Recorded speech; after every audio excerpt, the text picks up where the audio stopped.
Hello, screenwriters, and welcome to Writing for Screens. Today's live episode, How Do I Get to Carnegie Hall? A little talk about practice. My name is Glenn Gers, and I am the CE everything of Writing for Screens, a channel here on YouTube in which I am trying to take some of the skills and insights and experiences that I got in a 25-year career writing for TV and movies, trying to put them into some kind of useful form so that you don't have to spend all that time figuring out for yourself the things that I had to teach myself. Some of them will be useful to you, some of them won't. Everybody is different. Every artist must make their own path, find their own work, figure out their own way of working. All of that is individual. There is no right or wrong way to do it. There is no universal plan or goal or style. So the only thing that I can do is, if I've learned some skills, some tools, some techniques, had some insights, I'm trying to give them to you here in a way that you can use them. So here is a screen grab of the main channel page so that you can see down towards the bottom there are playlists. Here's a closer view of the first 3 playlists. These first 3 playlists, which are entitled Screenwriting Essentials, Screenwriting Tools, Skills, and Craft, and The Process, Being a Writer. This is about 50 10-minute videos. Each one is a short lesson. I spent months boiling these things down to very simple ideas, things that you can look at, try for yourself, see if they help you. If they do, use them. If they don't, throw them away. That will teach you something you don't want to do. That's okay. You got to figure it out for yourself. All I could do is offer you these things 24/7, all for free. Please check them out. There's a lesson on genre, there's a lesson on dialogue, on character, on outlines. There's 2 on outlines. Please do check those out, because anything I have to say, I tried to say there. Truly, those 50 lessons are kind of like a book. They're kind of like a how-to screenwriting book, except I didn't want to write a book. So I made these lessons. When I am not doing that, because those are done, I come to you live every Wednesday, if I can make it, at 1 p.m. Pacific Standard Time. That is my time zone.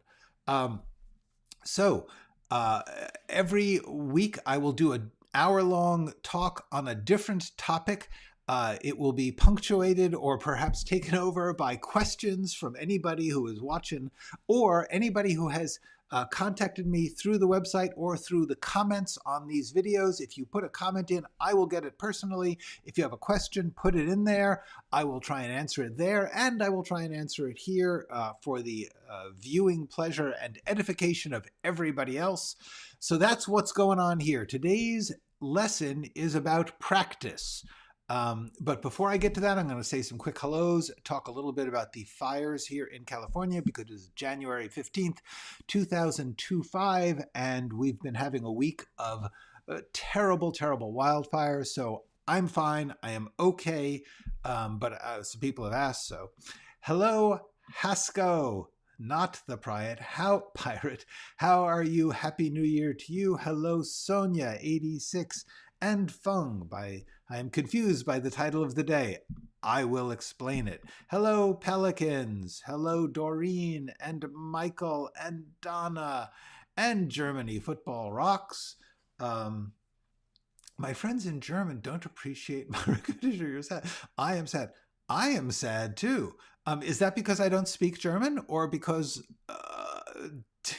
of something else? Anyway, Robert is asking, are you affected by the fire? I am okay. I am shaken and sobered and torn up.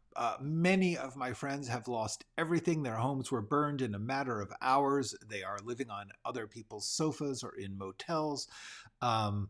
It's bad here. So let's talk about that. Hi, Adam. Good to see you. So anyway, the first thing to tell you is, yes, I am safe from the fires. I am in the flat middle central part of the West LA, which is uh, we're not on fire. However, I know many people who have had everything burned. They've had to evacuate. It is bad. It is something that provokes you to think about what's valuable to you and what you need to do to take care of yourself and what you need to do to not look back with regret upon your life, because you never know when things will change drastically. And I urge you all to think about those things in a happy, healthy way, because that is a healthy thing to do, to ask those questions, to face those possibilities, and make thoughtful choices for yourself. So the answer is no. In fact, our air quality has gotten pretty good because of the winds have died down a bit. They're coming back a little today, but we are basically surrounded by more woody hillsides. The city of LA is kind of a bowl surrounded by mountains. Those mountains are burning all over the place. It's terrible. It is terrible. The one thing I would like to remind you, last week I also talked about this. It reminds me to remind you, back up your work. Whatever kind of creative work you're doing or personal stuff, make a backup. Ideally have a backup that you can take with you, but also a backup on the cloud. If you suddenly, what if you're not home and something happens to your backup? It is worth trying to get yourself some cloud-based backup if you can. You never know. It cannot hurt, and it helps to organize, but especially if you have creative work, that is something you cannot replace. You can't buy a new one. So do try to back that up. I have backed up everything that's on my computer. However, all that old stuff from the days since I existed before computers, I'm trying to figure out what to do with that. Some of that I just am going to look at and say, well, if it burns, it burns. Okay, so that is the first thing I wanted to talk about. If you are wanting to help out, there are reputable relief agencies. Feel free to donate to them or the GoFundMes of people you know. But do beware. Sadly, tragically, there are already scammers jumping on the internet and calling people up and saying, hey, you can help. Go for the established places that you can find that you're not going to be giving money to someone who's going to take it and take a vacation. Okay. Is the fire an indication that never buy a house in Hollywood? Well, certainly it's something to think about. I mean, every place has, do you want to buy in New York? They just had they had hurricanes. Every place has something. More and more, there are more and more somethings. There are tornadoes. There are all sorts of earthquakes. There's a lot of stuff going on. Plus, there's just people. Just, what if your neighbor decides to build a meth lab in their house and it blows up and burns down your house? It can happen. So I'm on the wary side. I'm on the think about all the bad things that can happen, not so that you dwell on it, not so that you obsess about it or feel anxious, but so you say, well, is there anything I can do in the face of this possible thing in which my house could burn up, or I could get a disease or whatever, and think, is there anything I can do? If there is, I should do it. If there isn't, I should let go and just say, well, could happen, gonna live. That's how I approach it. Everyone should do their own thing, their own way. Okay, as far as buying a house in Hollywood, good luck with that anyway, unless you have millions and millions of dollars. Okay. I think in the UK news, we gradually got to see how bad the fires were getting. Glad you are okay. Yes. Yeah. No, I mean, obviously, the further you are from California, the less this is going to take over the news. Here, 24/7 on all the local channels, which is a great thing, frankly. I'm very glad that they are there. It helped a lot. Okay. So that's fine. I've used up 10 minutes. Let me get to the stuff that you came here for, the things that you care about, which is, how do I get to Carnegie Hall? Let me explain what that is.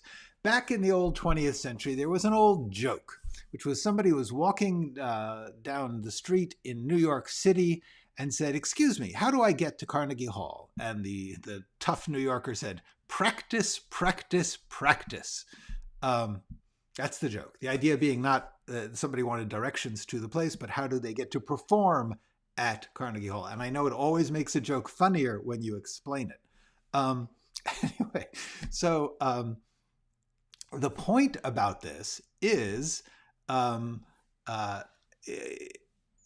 practice. The thing that we call practice, I recently realized, is possibly the most important thing to do if you want to be an artist.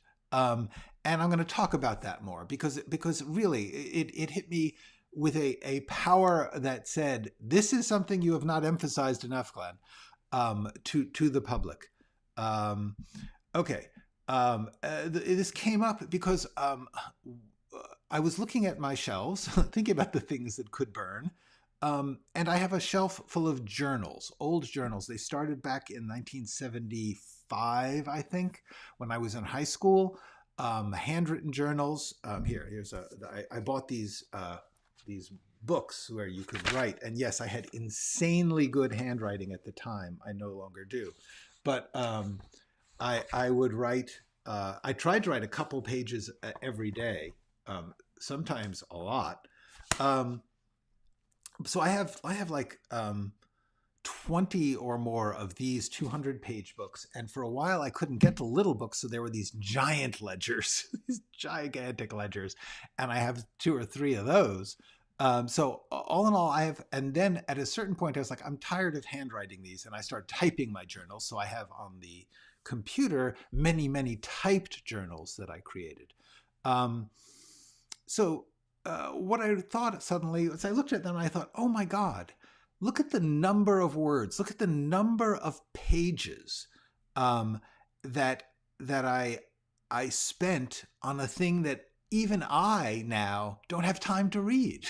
Like I don't have time. Like if I were to spend my time reading my old journals, I would use up the rest of my life. So I suddenly thought, was that a waste of time? And maybe a little, but at the same time, 2 things. One, there's a value in journaling in life. There's a psychological, emotional, spiritual, and personal value, which I would heartily endorse. I do think that journaling or keeping some form of record, taking a picture of yourself or your desk or whatever, it's a good thing. But we're only talking about the artistic virtues of journals right now. And I thought there is a value in that. That's a lot of writing. That's a lot of putting things into sentences. It's a lot of taking thoughts and feelings and observations and putting them down in written form. And that is very, very valuable. It gives you more of the skill of putting things into words on the page, and it gives you more of the comfort with the habit of turning to the page, to words on a page in whatever form, handwritten, typed, whatever, so that when you get to do the thing that you want to do artistically, you are familiar, you are comfortable with the method, with the art form, even if the art you're doing is new and frightening and unfamiliar. Anyway, the thing that I also realize is I don't believe there is a single artist in history, and maybe I'm sure there is. I'm sure that whenever you say something like that, there's a good example of it. But there's very rarely been a person who was a good writer without practice, a good artist of any kind. You think about somebody like Citizen Kane, Orson Welles' first movie. Apparently, out of the blue, this guy comes to Hollywood with this deal to make whatever he wants as long as he stays on budget. He makes Citizen Kane, his first movie. Seems to have had no practice, but The truth is, since he was a kid, he's been working on stage. He's been in theater. He has done radio broadcasts. He has been working in creating in the form, using the tools, using actors, using direction, using staging visuals, working with words in radio, working with sound. Sound is, by the way, a big deal in Citizen Kane. Many related skills which he was really practiced at. I believe that if you have no education at all, but you practice, you could become a good writer, possibly a great writer. There are many great writers who did not go to MFA programs, who did not go to film school. If you have all the education in the world, but you don't practice, you're still a beginner. And you have a lot to learn before you're going to become good at what you do. The key here is that practice creates familiarity, another word for skills or competence.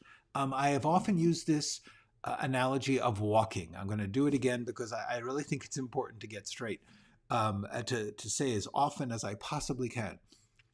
Learning how to walk, if you watch a toddler trying to learn to walk, it is not easy.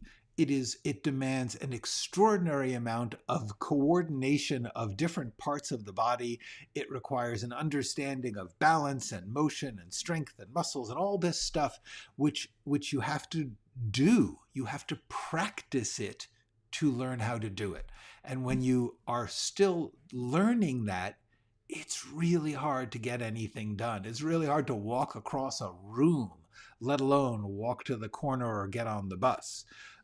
So the thing about that is that if you want to be a walker, if you want to be a person who walks a certain place because you really want to get to that place, which artistically would be creating that movie, that book, that play, whatever it is, you need to practice the skill, the method, the art of walking so much that you become comfortable with it and you don't even think about that you are doing it. You think about where you want to walk and what the difficulties will be in walking between here and there. Like, oh, there's a hill. Oh, there's stairs. Whatever it is, you don't want to sit there as the toddler who has never walked before and say, damn, I'm going to run a marathon.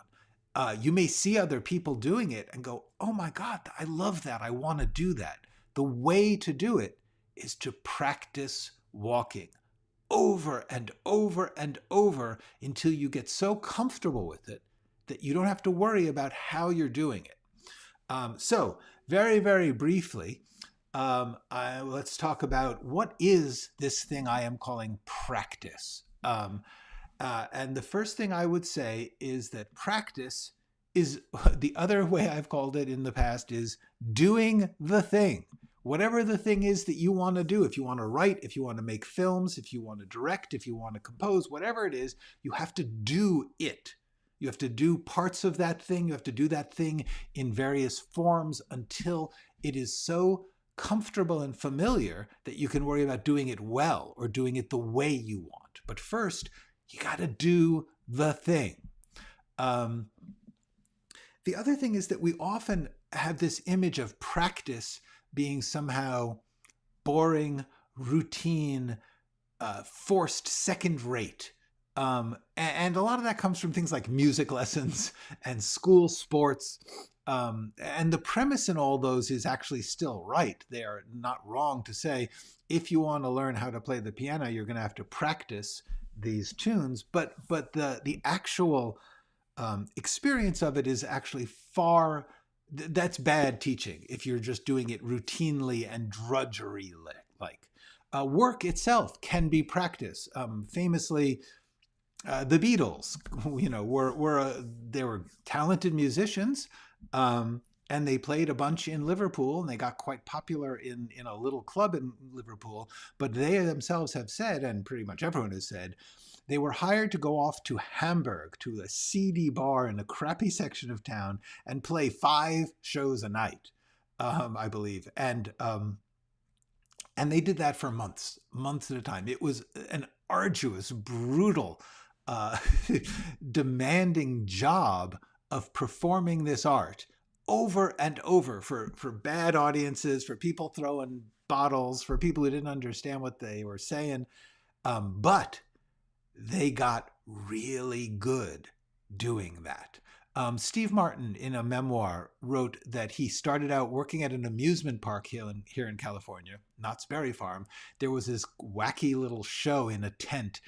There was comedians, jugglers, he was the magician. And he said the same thing. He would do 5 shows a day or more every day. And also have to move the chairs and clean the stage and open the windows and whatever else they had to do. It wasn't fun. It also wasn't practice in the sense that you would think of as, oh, I've got to sit here and play this scale 1,000 times. They were doing the thing. And I want to emphasize again, practice is doing the thing. But in both cases, in Steve Martin's amusement park, in the bar in Hamburg, the stakes were very low. There often was barely an audience at all. And so while they were actually doing these things professionally, in the sense that they were getting paid to do shows, Dickens and Dostoevsky were both journalists. They both had to churn out articles all the time for pay for their paper. What this means is that you are practicing, but you're not terribly worried about, oh, is this going to look good? Is this going to win awards? Is this going to help me in my career? It's just like, no, I got a job to do. I got to crank out a column. It's got to be 1,000 words. It's got to be done by 10 o'clock tonight. Here's my topic. I'd better do it.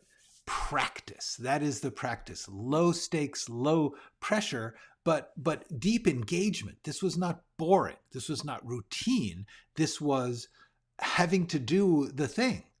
The other thing I would suggest is make your practice specific and focused. For instance, if you are playing in a bar, you got to play a set list of a certain number of songs. You choose those songs or you call them out on the day. If you are writing a column for a daily newspaper, you have a specific topic each day. You have to either find it or be assigned it, deal with it. But the fact is, your practice is specific. You are focusing on one task at a time. And I think that that's a very important part of practice, is having specific and limited goals, specific and limited tasks. You might be just trying a particular skill. You might be sitting in your garage by yourself or writing at a coffee shop. And you're just like, oh, I need to work on my dialogue, my action descriptions, whatever it is. Practice that, work on that, practice describing an action, practice doing a bit of dialogue. Just do that thing in that moment without having to worry about the larger scheme of things. The other thing I want to talk about practice is how much it's not just doing something that you have done 1,000 times or something that somebody else has done. Practice means exploration, like sitting with your computer and just trying something, trying a kind of writing you've never done. Write a poem, write a dialogue in somebody else's voice, do whatever it is. Try things. That part of practice is trying things that you may not want to commit your life to, but you want to try them. You want to understand how they work. You want to get the feel from inside. You are not just playing chopsticks 87 times to get good at playing chopsticks. You're getting used to the keyboard. Chopsticks is a dumb piano piece that people learn on because it's really, really easy. The main thing about this is that your practice, whether you are doing it as a job or just by yourself, is that it is between you and the art. There may be other people watching, there may be other people paying you for it, or they may never ever see it. For instance, my journals. It's between you and the task. It is between you and your skills. It is all about you learning and exploring how you walk. Okay. And maybe one day you say, I'm going to try and hop. I'm going to try and walk backwards. You're trying things, you're exploring them, and you're saying, this is between me and walking. I'm going to try walking differently. I'm going to try walking longer. Whatever it is, it's just between you and the art, and it's play. Literally, it has to be fun. It has to be something that you're having some fun with, even if it's frustrating, even if you're doing it badly, even if you feel like you're forcing yourself, you are still playing, you are still engaging, and you want to do that. And if you're feeling resentment to the point that you're not having some fun, even if it is frustrating, rethink that. Figure out how to make it fun. Give yourself little missions. Give yourself little rewards. Whatever it is, find a way to make your practice personal and exploratory and fun, even when it's not fun. That is the key. Okay, so that is my lesson upon the topic of how do I get to Carnegie Hall, which is really about practice. The most important thing you can do, if you want to ask me, what can I do? I'm a billion miles away from the entertainment industry in my home place. No one cares. I don't have much time. I only have 15 minutes a day. Practice. Do a little. Write a little. Make a short film. Film your foot. Whatever it is, do some practice. Okay, now I'm going to look at the many, many comments we have. So let's see. First comment that I have not answered. The fires are terrible. We were talking about the wildfires here in Los Angeles. Do you think, at a human level, do you think it will also impact the industry following the impacts of the strikes, AI, and economics? Yes, to a certain extent. The truth is that it's not like the studios burned down or the companies were in any danger. There are individual people whose careers will be re-steered because they suddenly are having to buy a new home or find a new place to live. And that may change their personal mathematics on what they do and how they do it. But I don't believe that this will have, frankly, much impact at all on the industry. Sealy Jack says, why would people fall for the scammer? Come on the news, people fall for AI Brad Pitt. Yes, there's a news story and meme going around that there was an AI Brad Pitt who scammed some poor woman, I believe in France, out of a lot of money. Why? It's part of human nature. It's beyond the scope of writing for screens for me to ask why people fall for scams, but they do. And all I can say to you is there's plenty of information out there on your internet on how to think about and avoid scams. So I would say, please do. Please be conscious that a lot of people lie. They just lie to you and they try and take things from you. Okay. I don't know if this question is on topic, but I appreciate your opinion. Thank you. Oh, this is from Threat of Nemesis. I have an idea that appears to be in the Renaissance time period, but is later to be revealed as current times at an immersive Renaissance fair, or Ren fair. Due to the use of a cell phone, the cell phone is used to text for help, but neither the time period change nor the text for help are relevant to the story. Should I cut the period change and phone, or do you think it adds to the interest aspect of the story? Will be a 5-minute short. Okay, well, here's the thing. What you're basically saying is, as I understand it, you're doing a short, it's set at a Renaissance fair, but for a while, the audience may not recognize that and may think it's actually set in the Renaissance. And then at a certain point in the story, someone uses a cell phone and our minds are blown and we realize they're at a Renaissance fair. I think that's a cool idea. The tricky thing will be most Renaissance fairs are not fully convincing. And you've said this is a very immersive Renaissance fair, and that's cool. And the way it's filmed would help. But the answer is there's certainly nothing wrong with the idea of this fake out. It sounds good. The question is, does it have it? To me, you're saying that the time period change nor the text for help are relevant to the story. Neither are relevant to the story. That seems problematic.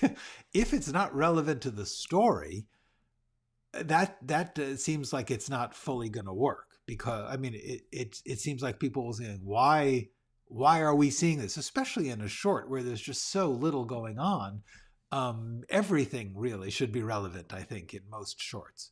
Um, I would assume that the revelation that a person is not in fact in the Renaissance, but is in a Renaissance fair, would be relevant, would tell you something about them and their situation. If we are worried about this character in the Renaissance and then we find out that they can just walk out to the parking lot, that seems relevant. So I guess what I'm saying is, explain further if this isn't making sense, but my answer would be, it sounds like a great twist, a cool idea. I don't understand why you're saying that some major element is not relevant. So my answer would be, make it relevant. Understand that it is relevant, that we are going to think differently about these people and their problems when we recognize that they are, in fact, not in the Renaissance. Okay. Hi, Ricky. Glenn, those journals are gold. I've never kept a journal, and at 77, I wish I had. You know, I as far as personal gold, yes, I am deeply fascinated, first of all, to see the things I thought I remembered and to see how I didn't remember them, or just things I had just actually not remembered. But often I remembered them incorrectly. And a lot of that is painful because I will remember myself as more competent or confident or kind or whatever than I was. But anyway, the answer is, on a psychological and emotional level, yeah, it's great to keep journals. If all you're doing is keeping journals and you want to write something else, then you do want to balance that. That was my problem. Okay. It's kind of like when I now read my first spec script written 2 years ago, and it's so shit that it stinks. Well, I think all of us will always look back on our previous work and see it with the eyes of someone who is now wiser or more skilled or better than they were when they did that. Yeah, that's part of life. That's part of being an artist. The important thing is to try and find the parts that aren't shit, because honestly, it wouldn't be. It's not. There's going to be something good in there. You are going to have brought, maybe it was an interesting idea that you did badly. Maybe it was a style that you hadn't really gotten your grasp on, but it was cool that you were trying, and there's probably going to be some little gems in there. So I would say try to be nicer to your old self. Are my journals for sale? No, they are private. They are embarrassing is what they are. Adam Lum says, Glenn, I'm considering adapting my graphic novel series already published, congratulations, as a novel. Which software have you been using for your novel, and how do you find it? I have been using a software called Scrivener. There it is, Scrivener. It is from a website called Literature and Latte. Very, very relaxed there. Anyway, Scrivener, I highly recommend it. For the point of Scrivener is it is built to create long or complicated written works, so that it's very good for organizing. I'm actually finding it really good for a lot of other organizational tasks. Oops, sorry. The thing about Scrivener is, because it is very, very flexible, you can organize it in different ways. It takes a while to get familiar with it, to learn to walk with it. It took me a couple of years, frankly, of working with it to get to where I was walking to where I wanted to go instead of learning how to walk. But if you do put in the time, I do actually recommend Scrivener. I think it's a really solid piece of software, and it has served me very, very well. To get better, you need a teacher or a mentor. Some of us do, some of us don't. I would say if you do, seek them out. If you don't have access to them, see what you can do without. Okay. Germany says, I believe there is a catch. Practice the right way. because if someone practiced writing with formula, no matter how much they practice, it's going to be not good. Maybe, I think that if someone is to do the extent that our talent will bring us to do the best we can, if you are practicing and just learning formula, first of all, that may be your goal. You may want to be a formulaic writer, and you're going to learn your formula and you're going to get good at it and you're going to do it. Cool. I mean, it's not my favorite style or choice, but what I would say is, if you want to not be a formulaic writer, what's going to happen is as you practice, you will become A, frustrated with the formula, or B, intrigued by the other things that you explore, because that's my point about practice. Practice is not just doing the same thing or following some rules. It's about trying things, seeing something that you don't think you do well or you don't think is interesting and trying it. And that's a natural inclination of most creative people, is that you will just get tired of practicing the same thing and you'll want to add to your skill set, your toolbox. So I don't worry too much about people practicing too much of the wrong thing or the right thing. I believe that practice in any form is better than not. That's my thought. David Wright. Wells also had Herman J. Mankiewicz. Absolutely. He and Greg Toland, I believe, was the cinematographer. Anyway, the point is, yes, Wells, I was talking about Citizen Kane and how he managed to, without much practice as a filmmaker, make Citizen Kane as his first movie. And the answer is partly that he chose brilliant collaborators. He had practice doing that. He had learned through working in the theater, working in radio, working in all these things in the entertainment field for a long time, for a decade, as far as I know, as a young man. He knew that if he was going to do this, he needed a first-rate writer, he needed a first-rate cinematographer and composer and production designer and all those things, because when you don't have a cinematographer when you're doing theater, but you have a production designer and you know the value, and Wells cared enough about cinema to know that the photography was a part of it. Okay.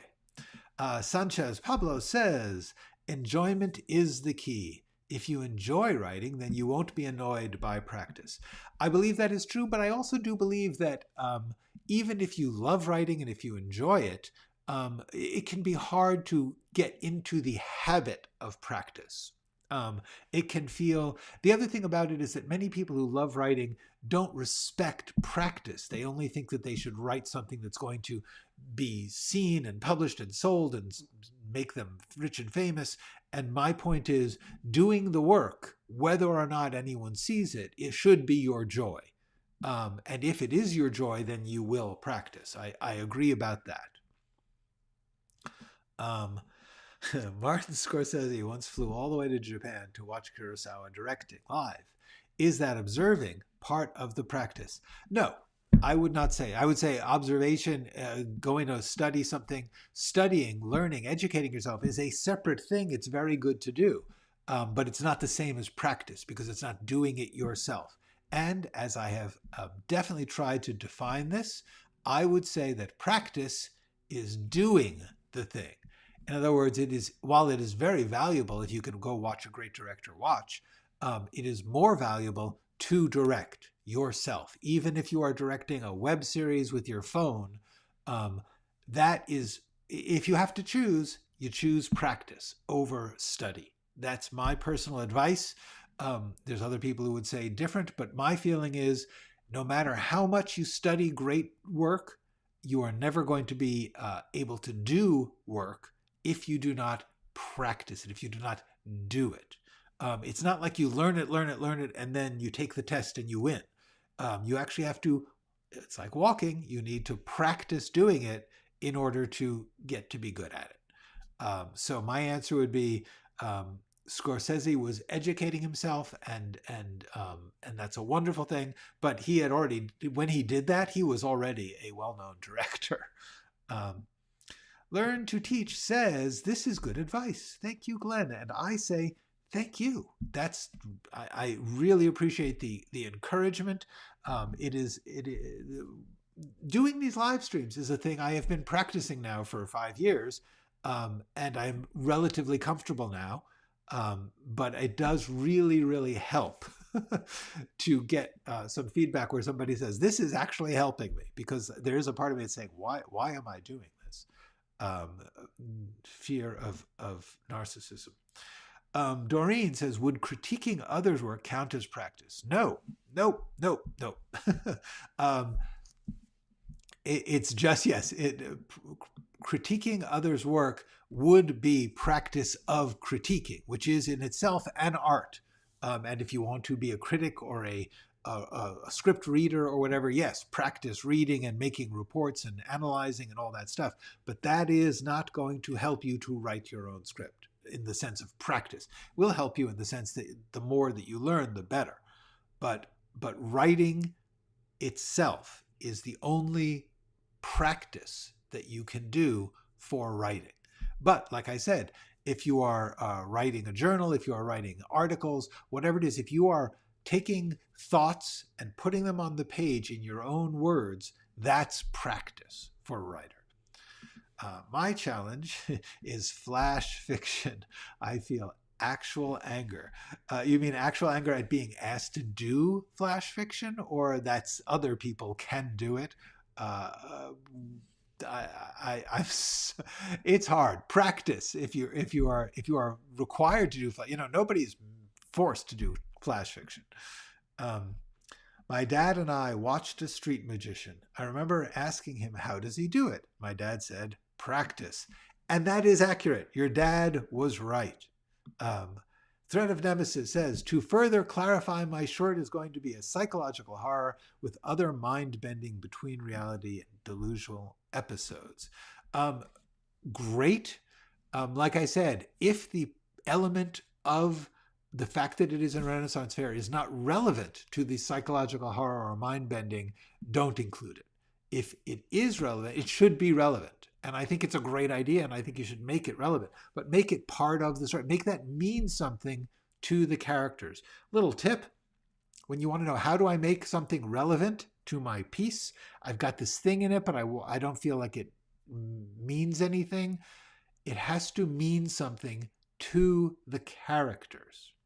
That's how things mean something in a narrative, usually. Fung said, I always thought I wanted to write satire until after writing a few drafts. I realized I am good at writing existential crisis, and it's way more enjoyable to do so. So practice changes directions. Yes, that is absolutely right. First of all, cool. And if you did want to learn how to write satire, despite your not being a natural at it, practicing is the way to do it. But absolutely, you will learn who you are and what you want to do only by doing, by practice. That is great. You are welcome, Adam. Adam said thanks. Okay, we're going to slow down on the comments because we're heading towards the last quarter hour. Imogen, Jimena Naives, please tell me if I mispronounced it. Yes, I love Scrivener too. I have to say, how do you best handle transitions? Do you mean the writing, or do you mean in Scrivener? In Scrivener, I just start a new document. How do I handle transitions? Depends upon this particular scene and the style that you're working in. In my case, I'm trying to learn how to do that. The main thing I'm trying to learn is that it's okay to have an abrupt transition. That the audience sometimes likes, the reader sometimes likes to make a little leap and figure out the relationship of the two pieces, the two bricks that are next to each other. And that sometimes I have a tendency to over-explain the transition, to introduce, to refer to the other scene or whatever. Sometimes it's better to just move on, to change, to keep the thing alive. It gets lulling or dulling to me if every single thought is woven too neatly together. It's good to have a little bit of jumping around, I think. Adam's movie. Okay, I am very glad. If you get a chance, Adam's movies, particularly. What does this emoji set mean? I feel badly. I'm an old guy. I'm not sure what teardrop, mushroom teardrop means.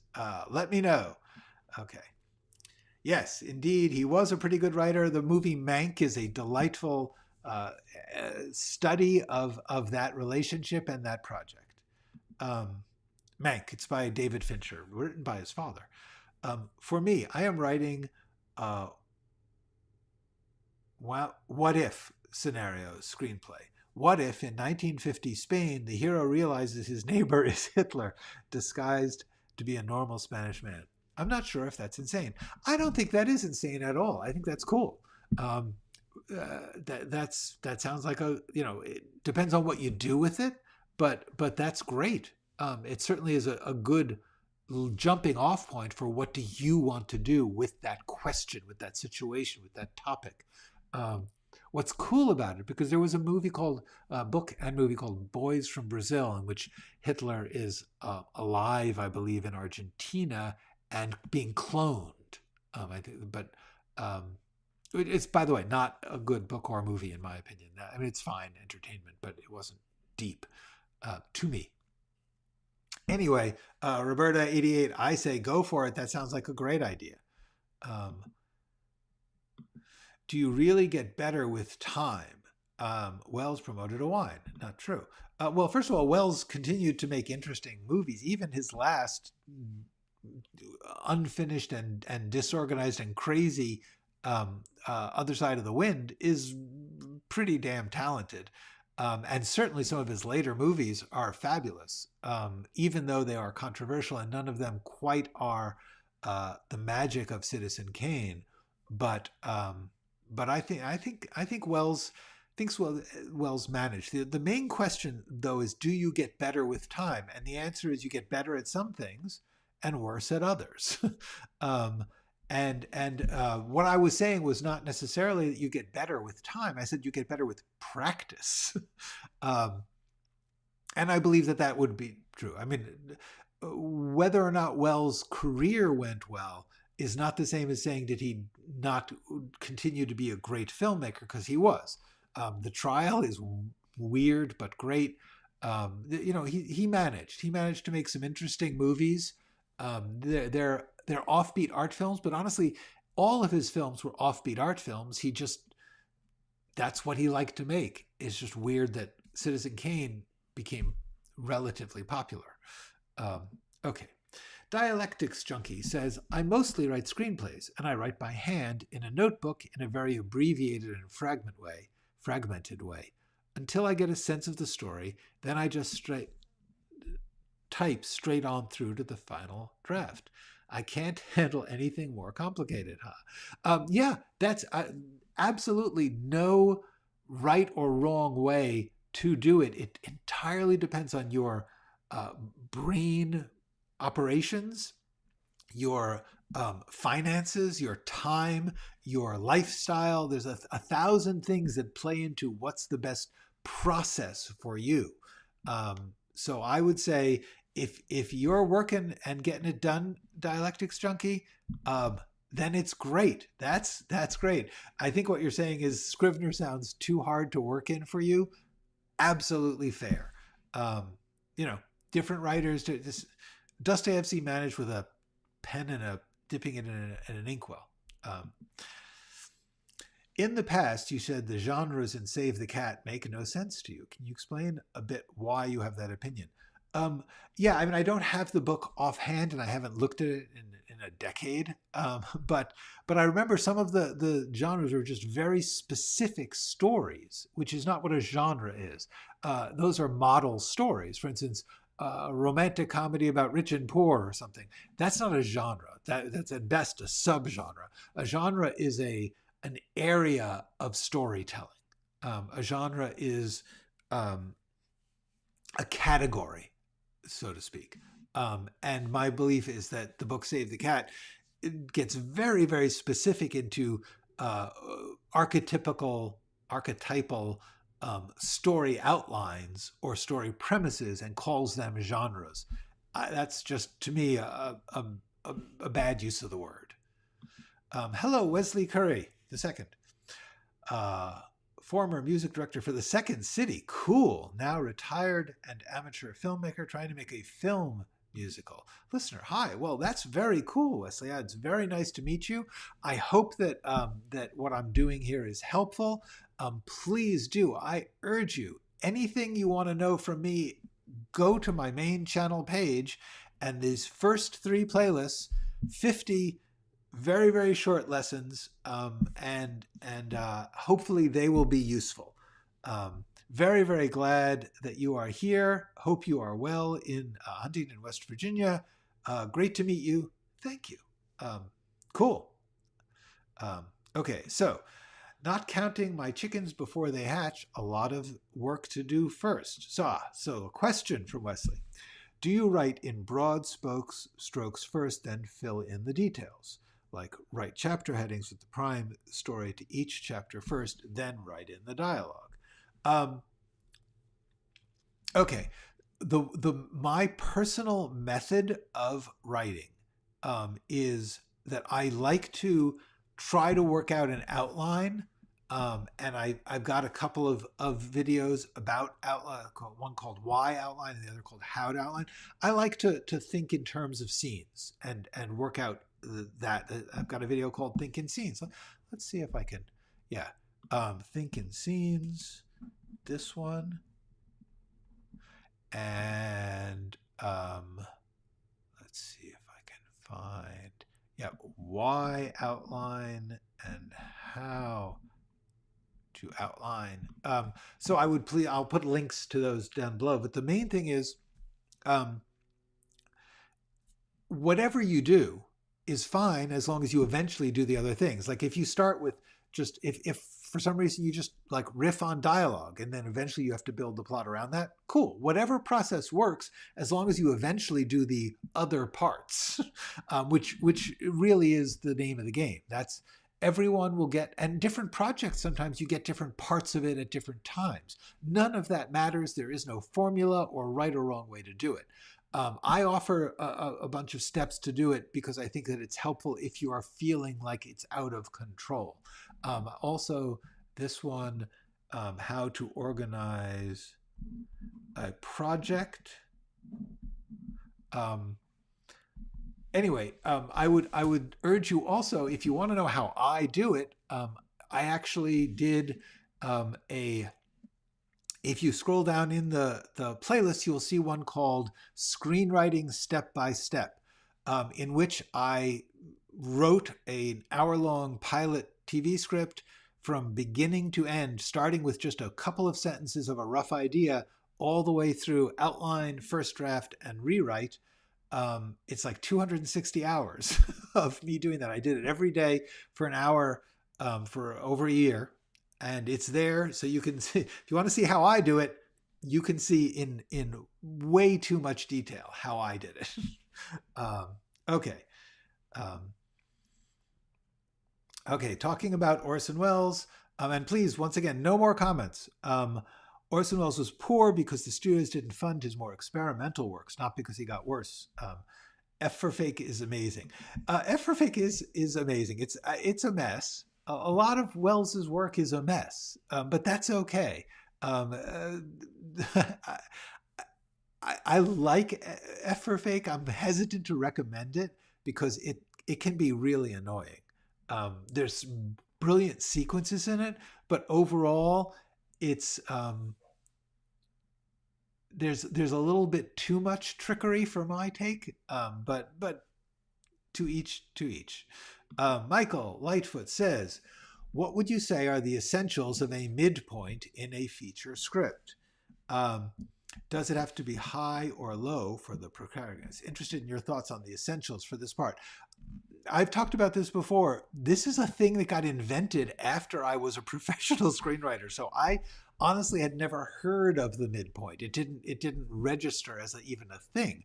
I knew that there were supposed to be 3 acts. But the idea of this midpoint, I don't know what it is. I've also heard different people's theories about it, like it should be the low point, or it should be. I think that that's interesting. I don't believe that there is any formulaic or ritualistic universal truth about structure. I believe that some things, the high point will come early and some of them they'll come low. Depending on what you're doing with it and how you're operating and how that particular story works, you may or may not have something pivotal happen at the exact middle, or you may not. My answer is any attempt to overly universalize structure is a bad idea. Structure is unique to each piece, and to the things that are like it, you try and learn from them. So my answer would be the midpoint is, the point at which hopefully something's happening because you don't want the audience to get bored, but I do not believe that there is a meaningful requirement of midpoints of the center of the script. There's ways that you can work with it, but doesn't it's meaningless to me. It seems to me like an artificial marker that is, if it helps you, use it, but there is no, I'm certainly not going to say you should or should not do anything at that point. Okay, Imogen says, actual anger at trying to write flash fiction for classes and practice in brevity. Yeah, practice with low stakes. Remember, in a class, hopefully they are not pressuring you in the class and grading your, some people are flash and some people are not flash. Some people write quickly and some people write slowly. The idea that in some way you, and practice in brevity could be, it takes you 5 years to boil something down, that your process is to write a whole lot and then cut and cut and cut. That would also work to get to brevity. So the answer is, I am so sorry if classes are putting pressure on you to flash your fiction. Flash fiction is a bizarre stunt as far as I'm concerned. Some people can do it, others can't. It is a completely meaningless indicator in terms of talent or ability or skill. It's just a trick. Flash fiction is a fun, it's like doing a quick sketch for an artist that may not be your strength, but it's worth practicing, trying, seeing what happens, as long as, and hopefully I can help relieve your anger to say, lower the stakes. I mean, yes, if some idiot is grading you on flash fiction, I feel badly that you're in that position, but just remember how important it is. I mean, the grade is not meaningful. If you need the grade in order to pay your bills or something, do the best you can, practice it. Remember that anger is not going to change it, so try and just have fun with your flashing.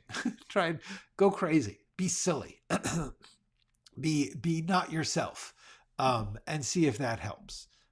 Sorry that classes are making you write flash. Hearing about meditation or reading how to meditate, even from the Buddha himself, is not meditation practice. This is true, David Wright. You are absolutely right. Yeah, you can study meditation all you want. In order to, if you don't do it, you ain't meditated. Okay. Wesley says, my film opens with a man looking at dog poop on a floor diaper. Ooh. And mentally superimposes a music notation staff on the poop drops and goes to play the notes, and it sounds like dog shit. That's, to me, this is funny. It reminds me of a movie called Wonder Boys, based on a novel in which a guy is writing a novel that's out of control, and his writing process is a big part of the story. It sounds like that for your composer. I don't know what we're learning from this opening scene, but it seems like we're dealing with someone who wants to write. Anyway, Michael says, I got units preparing work prints for film editors. Watching editing helped me learn how a scene is constructed. Yes. It still doesn't count as practice, but it is amazing when you're watching work happen, that what you learn about the process. And that is very, very valuable. Imogen agrees with my thoughts about transitions. My teacher kept grilling me on my transitions, and I feel like nobody needs to read that somebody walked out of the door to end a scene. Oh gosh, that's for sure. If you're talking about screenplays transitions, I thought you were talking about novel transitions. Screenplay transitions, yes, absolutely. Cut them short. Get them the point about a screenplay transition is you don't have to close off the scene necessarily. You do not have to enter a scene to begin it. The famous adage is you come in as late as possible and you get out as early as possible. But yes, no, transitions in screenwriting is a whole different thing. But the idea does overlap a bit in that the audience likes to put things together by themselves. And if you over-explain at the beginning or end of a scene where you're going or where you came from, you're not letting the audience play. You're not letting them get involved and guess what's going to happen or worry about what's going to happen. So the answer is yes. Nobody needs to see someone leave the scene unless their leaving is an action towards the other person in the scene. If somebody's walking out because the other person's pissed them off, maybe you see them walk out. Otherwise, no. They say, I wonder what's happened to Joey, and we just cut, and they're looking for Joey. Yeah, definitely. Imogen, do not. This is a general thing. We'll often get bad advice. We will get teachers who have bugs up their butt about some particular thing that they feel is important. Perhaps they have a strength or weakness in that, or they heard it somewhere. You are in a class. You need to do your best to attend to what the teacher is saying, even if you think it's garbage. For the duration of the class, try to do what they ask. As soon as you leave that class, you don't have to do it anymore. But there's no real value in being in a class and fighting with the teacher about that. They're there to teach you what they're there to teach you. And if you need that class, take the class, do the best you can with the class. And then when you leave the class, you're you and you get to do whatever you want. Okay. How does Francis Ford Coppola getting more weird making movies right now? His latest movie is a musical set on the moon. Seems like practice makes him dumb. Not at all. You say what you want about Megalopolis. He's got some skills there. Some of them work, some of them don't, but he knew how to make that movie. And some of the sequences are very cool. Anyway, the answer is what you might feel is dumb, he feels is creative and free, and it's his work. If you don't like it, you don't have to like it. I like some of it and I don't like other parts of it. But I also believe if you look back all the way during his career, he has been like that. Before Godfather, he made a movie called You're a Big Boy Now, I think it is. It is a whacked out, silly, absurdist comedy rom-com set in New York that's just all the parts of Francis Ford Coppola that we are seeing now were there all the way through. Florence Young, how wonderful to open. Hey, is that Flo from Disfigured? How are you? Last I heard you were in Louisiana. Let me know if that's you. Hi, Flo. Great to see you. Flo is a fabulous actress who was in a little indie film I made many, many years ago now, alas, called Disfigured, which I urge you to see. She's great, and it's good to see you. Hey, Flo. Okay. Karn, I don't have any questions. Just wanted to say your channel has been so helpful. Oh, thank you so much. That's feeding me. That is keeping me alive. Because to do this is to verge on the pompous and narcissistic and foolish. And I am trying not to do that. I am trying to be helpful. So that's good. Just wanted to say I treat your lives and videos as important, if not more than my classes. Great. Thank you. I really appreciate that. That is really kind of you. Don't put me up against your teachers. There's no need. We're not in a competition. And certainly they're not going to want to hear about how I'm better than them. So don't tell them you think that. But I really, really appreciate that, Imogen. Thank you. That is cool for me. Passed on your 6-question approach to all my writer friends. I think it's awesome. Oh, thank you. Okay, Wesley. Question: how much of your personal experiences do you put into your scripts? Do you go completely outside your life and compose entirely imagined stories? Answer: I believe that it is not possible to go outside of your life.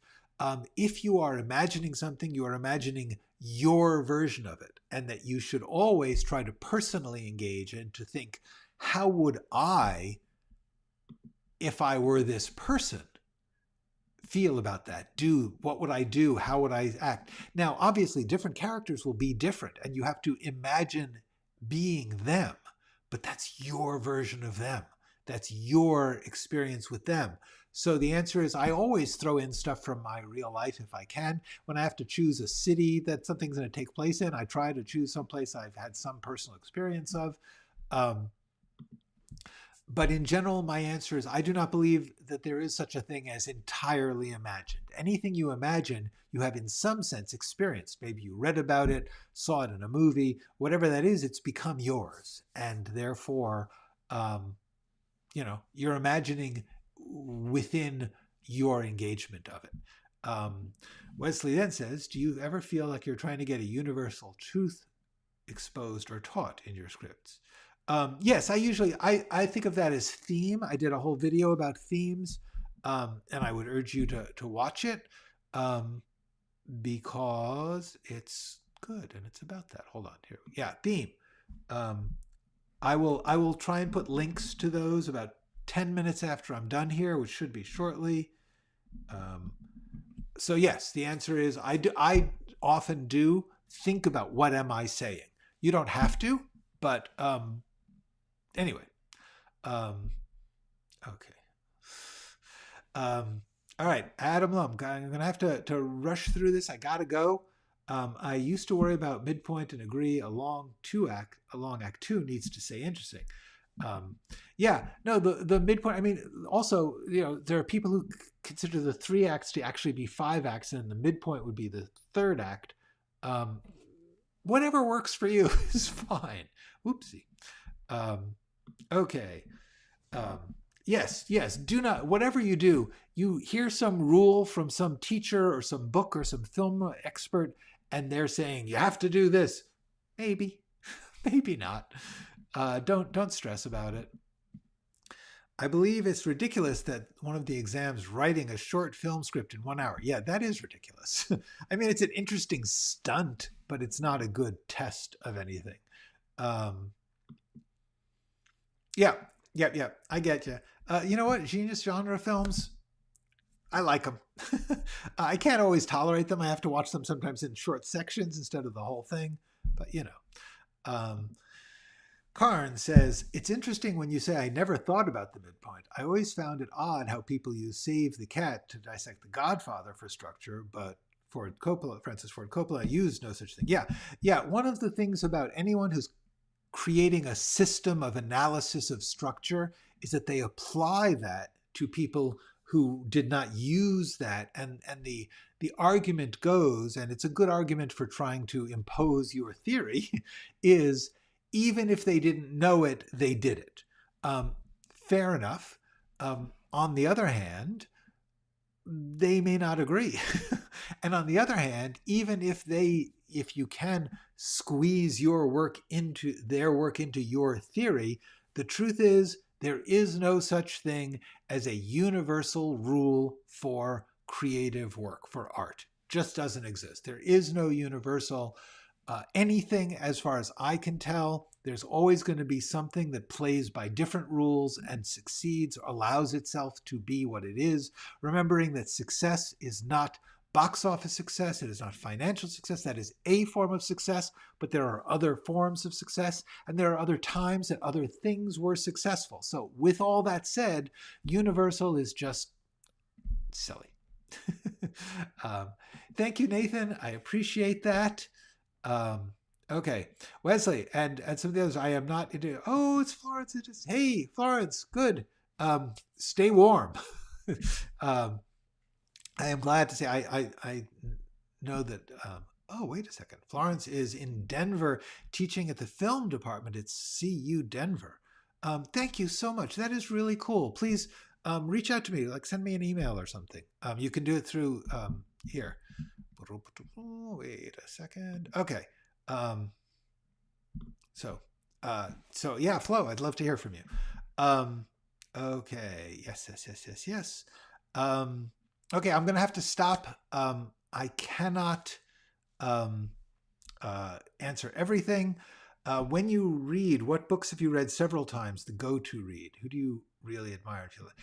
It depends on what I'm writing, because I try to read things. Like right now, I'm writing a historical novel. I'm reading E.L. Doctorow, a lot of E.L. Doctorow, but I'm also reading, what else is on my shelf? Thomas Wolfe, John Dos Passos, because I'm writing about mid-century New York. So I read the things that are appropriate to or stimulating for or a relief from the thing that I'm writing. Okie dokie. How do I write a good story with many main characters? Hi, learner. It's nice to meet you. I'm sorry I don't have time to get into this entirely, but may I ask you first, when I'm done, about 10 minutes after I'm done, I will try to put a link in the description to a live stream I did on the topic of having more than one main character. But particularly, this is really, really important. There's a character arcs. Please watch that video. I talk about it. And character. There's a whole video I did on character and about structuring, but especially this character arcs thing. That should help, learner. I'm sorry that I didn't. I will actually try to make this a topic that I get back to another time. It's a good one. Stories, ensemble stories, or stories with multiple main characters are understudied in the film, the screenwriting canon lately. People are just pushing the one main character thing way too hard, as far as I'm concerned. Hi, Wolf. Powers, good to see you. Wesley, I'm sorry I can't answer all your questions. Okay. Yeah. Please go check out. Please, those of you who do not know me too well, please, I beg you, the first 3 playlists on my main channel page, the Screenwriting Essentials, Screenwriting Tools, Skills, and Craft, and the Process Being a Writer. That's 50, the 10-minute videos, the little short ones. Those are the ones with all the juicy facts and tricks and tools. You are welcome, Karn. Thank you all. It has been delightful. This is great, but I need to go.